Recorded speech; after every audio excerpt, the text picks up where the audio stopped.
Bau dia memang wangi guys. Memang lain daripada tofu cat litter yang pernah aku pakai dan yang korang pernah pakai sebelum ni. Dia jenis cassava. Dia ekstrak daripada ubi kayu aku rasa. Korang boleh tengok dekat beg kuning. Ramai gila orang beli dan rating memang tinggi. Pasir cassava korang nak tahu macam mana? Dia macam ni tau. Dia dah campurkan yang biji-biji tu, yang tu green tea dan yang tu dia punya pasir tu.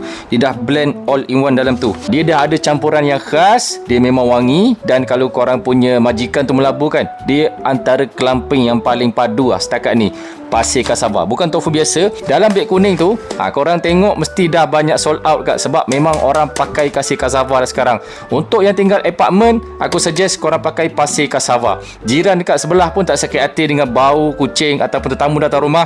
Yang ni lagi better. Dia punya kadar kurangkan bau dan juga kelamping dia memang padu dan boleh flush dalam toilet juga. Kalau korang pakai tofu biasa, korang kena pakai cat deodorizer ni, kena tambah asing nak bagi bau dia tu lagi wangi kan. Tapi dengan pasir cassava ni, korang tak payah buat semua tu.